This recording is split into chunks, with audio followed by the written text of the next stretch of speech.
Selamat datang di channel saya. Di video kali ini, saya akan bahas tentang info saham PT Maju Agung Atexto Tbk atau bisa disingkat dengan kode emiten yaitu SULI. Hal ini adalah popistus finalnya dan hal ini adalah penawarnya teman-teman. Meskipun penawarnya lama banget ya teman-temannya, harusnya minggu kemarin penawaran, tanya hari ini penawarnya. Oke, kita lihat dulu. Nah, sebelumnya kan untuk penawarnya tuh di tanggal 23 sampai 27. Tahunnya diundur sampai hari ini baru penawaran teman-teman di tanggal 1 ini. Nah, ini dia kalau kita lihat sih. Nah, di tanggal 1 sampai tanggal 5 Desember dia maka penawarannya. Artinya mau seminggu ya teman-temannya sampai tanggal 5. Dan listingnya di tanggal 7. Nah, kalau kita lihat sih untuk di tanggal 7 di hari Kamis. Sama seperti ayam kemarin itu. Dan untuk underweight-nya tidak ada perubahan, tetap si AHA sendirian itu.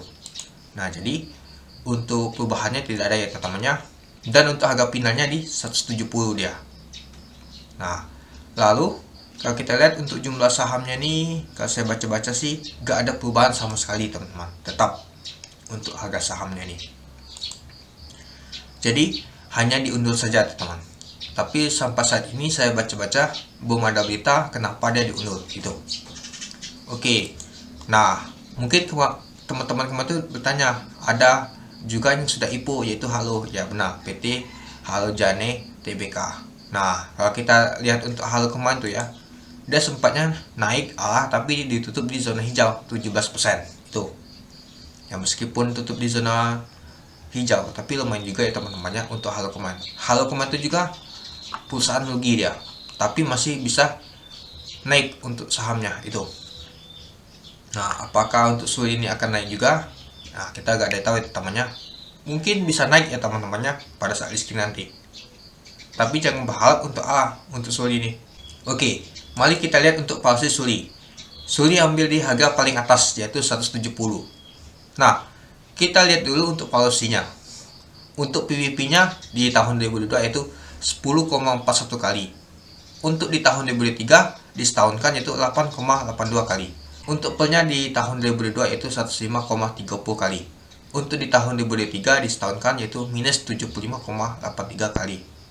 Untuk BP-nya di tahun 2022 16,33, di tahun 2023 yaitu 19,27. Untuk DER-nya yaitu 81,55% di tahun 2022, di tahun 2023 yaitu 45,09%. Untuk OI-nya di tahun 2022 itu 9,89%. Untuk di tahun 2023 itu minus 11,64%. Untuk EPS-nya di tahun 2022 itu 1,61. Untuk di tahun 2023 itu minus 2,24. Nah, untuk jumlah sahamnya di stok penuh yaitu 6,3 miliar. Untuk ekuitas di tahun 2022 itu 103 miliar. Untuk di tahun 2023 itu 122 miliar. Untuk laba bersih di tahun 2022 itu 10 miliar. Untuk laba bersih di tahun 2023 itu minus 14 miliar. Untuk total hutang di tahun 2022 itu 84 miliar. Untuk di tahun 2023 itu 55 miliar. Untuk market cap di 170 yaitu 1 triliun. Nah, jadi kalau kita lihat sih teman-temannya, untuk saham SULI ini valuasi itu mahal banget ya teman-temannya. Dan di tahun 2023 dia masih mengalami kerugian teman-teman. Padahal di tahun 2022 dia mencetak laba. Tahunnya di tahun 2023 nih dia mengalami kerugian. Untuk lebih lengkapnya teman-teman bisa baca popistus sebelumnya ya teman-temannya yang sudah saya bahas. Karena ini popistus finalnya saya bahas singkat saja teman-teman itu. Nah, jadi kalau kita lihat sih untuk valuasinya nih kurang menarik banget ya teman-teman, mahal untuk valuasinya itu. Nah, kalau kita lihat untuk trade record ini agak gimana ya teman-temannya. Untuk Seoul 4 kali LB di papan akselerasi, ILX ditutup di zona hijau 1,98%. Untuk pipa 2 kali ALA, untuk Jati 2 kali ALA, untuk masih 3 kali LB itu 15%. Untuk Inet 1 kali ALA, LMAX 1 kali ALA, LSCH 13%. AGES minus 5%, untuk IOTF 1 kali ALA. Nah, jadi kita ambil yang single saja atau di solo sendirian yang ngawal saham IPO si AHA ini, yaitu ILX, Pipa, Maxi, Inet, dan LMAX. Kalau kita lihat ILX ditutup di zona hijau. Untuk Pipa sendiri saja bisa 2 kali A. Untuk Maxi ternyata dia 3 kali ALB 15%. Kalau nggak salah dia nih pusatnya ini memang jelek sih teman-temannya. Tapi ada juga short selling kalau saya dengar kemarin teman itu. Untuk Inet dia bisa 1 kali A pada 9 nih teman-teman. LMAX papan akusasi aja bisa 1 kali A itu. Nah ini semuanya ada awalannya. Untuk Suli tidak ada awalan sama sekali. Sama seperti RSCH kemarin. RSCH kemarin tuh sempat yang menuju A, tapi A nya kebongkar, ditutup di zona hijau yaitu 13% di papan pengembangan itu. Nah untuk AG saja meskipun dia tidak single tapi ditutup 5%. Untuk IETF yaitu 1 kali A di papan pengembangan, tapi ada CP ya teman-teman untuk IETF ini itu. Kenapa dia bisa 1 kali A? Nah apakah Suli akan bisa ditutup di zona hijau? Kemungkinan besar sih kalau dia sendirian listing ini bisa ditutup di zona hijau teman-teman. Oke, sebelum itu kita baca ini dulu ya teman-temannya. Lihat dulu datanya teman-teman untuk pollingnya. Nah ini yang paling penting teman-teman. Banyak sekali YouTuber membahas ini ya teman-temannya. Nah alokasi untuk penjata terpusat ditentukan berdasarkan golongan penahan umum. Nah biasa sih munculnya nih pada saat Popestus finalnya. Kalau Popestus awal kan belum ada dia teman-teman, karena menentukan dulu nama atau harganya. Nah sebagaimana diatur dalam angka ini dia OJK-nya ya, penyedia dana pesanan, verifikasi kesediaan dana, alokasi efek untuk penjataan terpusat, dan penyelesaian pemesanan efek dalam penahan umum efek bersifat ekuitas berupa saham secara elektronik. Sahamnya ditawarkan kepada masyarakat dengan harga penawaran sebesar 170. Dalam hal ini terjadi kelebihan pemesanan pada penjataan terpusat dibandingkan batas alokasi saham. Nah jadi ini sudah kelebihan pemesanan pusatnya teman-teman, atau PC almatnya teman-teman. Nah alokasi saham untuk penjataan terpusat disesuaikan dengan ketentuan pada angka ini ya teman-temannya 6 SOJK nomor 15 2020 sebagai berikut. Nah ini adalah golongan penawaran umumnya teman-teman. Nah jadi kalau kita lihat sih untuk dana depot itu jadi masuk ke golongan pertama dia. Perusahaan akan melakukan penawaran umum dengan nilai emisi yaitu 215 miliar. Nah artinya 215 ini masuk ke golongan pertama ini.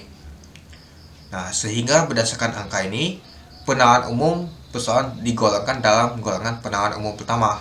Oleh karena itu perusahaan akan mengalokasikan penjataan terpusatnya sebesar 32 miliar. Dikit banget ya teman-temannya, atau sebanyak 190.031.300 lembar sahamnya ditawarkan. Jadi sekitar 15% ya teman-temannya. Benar ya, alokasi sahamnya 15%. Nah sesuai dengan ini biasa sih 20%. Nah dikarenakan dia lumayan besar jadi 15%. Jadi menarik ini teman-teman, karena yang dibagi ke masyarakat tuh hanya 15%. Jadi sangat sedikit. Dan juga kalau kita lihat tadi tuh dia sudah kelebihan permintaan pemesanan terpusatnya dibandingkan batas alokasi sahamnya itu. Nah alokasi saham untuk penjataan terpusat dialokasikan untuk penjatahan terpusat retail. Nah untuk pemesanan nilai pemesanan paling banyak yaitu 100 juta dan penjatahan terpusat selain retail untuk pemesanan dengan jumlah lebih dari 100 juta yaitu 1:2 itu dia. Nah jadi kalau kita lihat sih untuk dia polling alamatnya ini sudah dibagikan yaitu 15%. Artinya sangat sedikit ya teman-temannya, sekitar 32 miliar dari 215 miliar ini. Jadi yang menarik tuh hanya di sini ya teman-temannya, dibandingkan kondisi tadi sama underwriternya. Meskipun underwriternya dan yang bagus juga ada yang ngawal sahamnya, di sini juga menarik teman-teman. Dibanding IP pun yang lain, kita kan tahu sendiri ya teman-temannya, polling alamatnya itu tinggi-tinggi banget ya teman-teman, berapa persen. Kalau ini kan 15% teman-teman. Untuk di harga 170 dan nilai emisinya yaitu 215 miliar itu.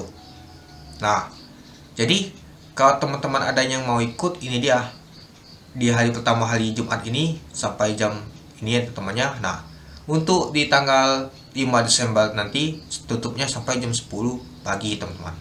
Untuk ayam kemarin kan jam 12 siang, ini jam 10 pagi itu.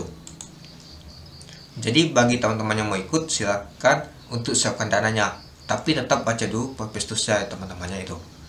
Nah, yang saya bingung tuh kenapa saham Suli ini diunduh lama banget. sampai 1 minggu. Harusnya minggu kemarin tuh dia sudah penawaran umum dan sudah listing untuk hari Selasa kemarin. Tahunnya belum. Tahunnya hari ini Jumat dia melakukan penawaran umumnya teman-teman. Nah nanti ini berwarna hijau ya teman-temannya, bisa dipesan nanti. Dan juga nanti muncul di aplikasi sekuritas teman-teman. Dan juga bisa dipesan jika teman-teman mau pesan. Ya kalau Suli ini apakah nanti akan mati Suli? Ya bisa saja teman-teman, seperti Halo itu. Tapi kalau memanfaatkan untuk momentum untuk IPC saja, yang penting cuan, ini masih bisa sih teman-teman menurut saya sih. Tapi disclaimer ya teman-temannya, gak ada ajakan ya teman-temannya. Kalau misalkan listing sendirian masih ada peluang untuk nama tuh IPC. Yang penting cuan, tidak bisa dijual di zona hijau, masih cuan. Dan juga apakah nanti misalkan dapat sialnya, apakah nanti bisa lock ALB? Untuk lock ALB 35% itu agak jujur ya teman-temannya, agak jauh sih. Paling dia merah saja teman-teman, misalkan di opennya di 10% atau 7%, tapi lumayan juga ya teman-temannya. Tapi kita masih bisa keluar, tidak ke lock ALB itu. Kecuali kalau ALB nya masih 7% ya pastinya ke lock itu. Nah kalau misalkan dia ALB seperti PTPS kemarin, ya itu kan kita masih bisa keluar untuk underwater X kemarin tuh, seperti PTPS kemarin tuh kan. Jadi kita tuh cepat teman-teman. Nah karena kan ini listing sendiri, harusnya sih cepat juga nih teman-teman. Ingat ini tidak ada awalnya, jadi agak bersiko juga teman-teman. Kalau tidak ada awalnya biasa sih untuk AHA ini dia cepat banget membantu jualan di hari pertama. Jadi kita tuh kalau mau ikut harus siap cepat-cepat teman-teman. Tidak harus cepat jualan. Kalau enggak ya biasanya kena guyur teman-teman. Perlu diingat juga pastinya IN dan MG ada ikut juga nih teman-teman untuk saham Suli ini.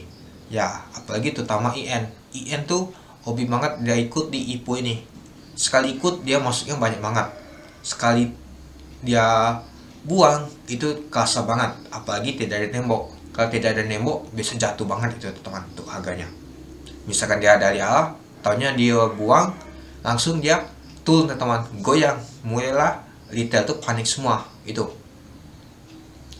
Ya untuk saham Suli ini menurut saya sih ini adalah sahamnya ini perusahaan sudah lama ya teman-teman, tapi tidak menjamin juga teman-teman. Dan juga untuk keuangan saja dia mengalami kerugian ya teman-temannya. Nah ini dia teman-temannya. Kalau kita lihat untuk penjualannya saja mengalami penurunan teman-teman. Nah kalau kita lihat di tahun 2022 5 bulan kemarin ya teman-temannya, dia turunnya tuh jauh banget. Nah kalau kita lihat di tahun 2022 dia bisa mencetak untuk punya bersihnya 67 miliar, tapi di tahun 2023 ya mencetaknya 9 miliar. Itulah dia rugi itu besar banget ini teman-teman, itu sampai hampir 6 miliar ini ruginya itu. Nah nggak tahu nanti apakah dia masih rugi terus, penjualannya bersihnya tuh turun terus, jadinya kalau turun terus ya pasti ya dikit deh teman-teman. Tapi kalau kita lihat sih dari tahun 2020 ke tahun 2022 dia mengalami penurunan terus teman. Ya mungkin untuk sarung tangan untuk latex itu ya kurang banyak diminati ya teman-temannya. Ya paling banyak diminati itu oleh tim medis saja teman-teman itu. Dan juga perusahaan-perusahaan untuk kesehatan itu teman-teman. Beda sama nama itu sarung tangan yang sering dipakai seperti untuk memotong dan lain-lain, itu dia. Dan juga dia sudah ada bagi dividen. Nah jangan harap ya teman-temannya untuk tahun ini dia bagi dividen, apalagi laporan keuangan di tahun 2023 ini dia mengalami kerugian itu. Dan untuk PSP nya tidak ada perubahannya, ada Hanset Jab dan Imedalin itu. Nah ada juga pembatasan saham ya teman-temannya. Nah artinya dia ini nggak bisa jualan ya. Nah untuk rencana penggunaan masih lumayan sih, digunakan capek dan OPEC ya teman-teman itu. Nah jadi untuk kesimpulan saya, apakah saya akan ikut? Kalau saya sih masih agak pertimbangkan sih, mau lihat-lihat dulu sama mau lihat antrian. Kalau misalkan rame, kemungkinan besar saya akan ikut. Dan juga ini listing sendirian, kemungkinan juga ada peluang juga. Kalau lihat juga untuk polling alamatnya tadi hanya 15%, itu masih ada peluang juga. Kemungkinan untuk IPC masih bisa teman-teman. Yang penting cuan, bukan yang penting cut loss. masih bisa kita tuh jual, misalkan tidak kalah di 10% atau 15% masih bisa. Biasa sih kalau listing sendirian tuh kok terfokus ke saham ini teman-teman. Misalkan dia kebongkar A-nya, pasti banyak sekali scalping ikut masuk dia. Kecuali kalau misalkan rame untuk IPO-nya, pastinya nggak kelihatan ini teman-teman. Pastinya cari yang lebih menarik. Apalagi di bulan Desember ini, baru Suli ini yang listing IPO-nya. Belum kelihatan sama sekali IPO lain. Kemungkinan Suli ini akan diminati oleh beberapa bandar yang mau ikut teman-teman. Itu. Nah, jadi gimana teman-teman untuk saham Suli ini? Apakah teman-teman ikut? Apakah teman-teman takut? Takutnya nanti mati Suli kegocap 50. Nah, kalau teman-teman takut, yang mending skip saja dulu. Melihat untuk valuasi sangat mahal, dan penjualan saja menurun, dan juga underweight-nya kurang mendukung. Tapi sih masih ada peluang sedikit. Ya, kalau teman-teman sudah perhitungkan untuk yang gimana nantinya, boleh teman-teman tuh untuk ikut. Kalau misalkan teman-teman sudah mempertimbangkan, wah ini bahaya nih, mending skip saja. Itu semua tergantung sama teman-teman. Oke, mungkin itu saja sih teman-teman untuk pembahasan IPO saham PT Maja Agung Atexindo Tbk, atau bisa disingkat dengan kode emiten yaitu Suli. Hari ini sudah penawaran dari tanggal 1 sampai 5, dan listingan di tanggal 7 Desember tahun 2023. Listing pilihan dan underwriternya adalah AHA. Oke, mungkin itu saja sih teman-teman untuk video saya. Oke, sekian dulu video saya. Terima kasih sudah menonton. Salam cuan.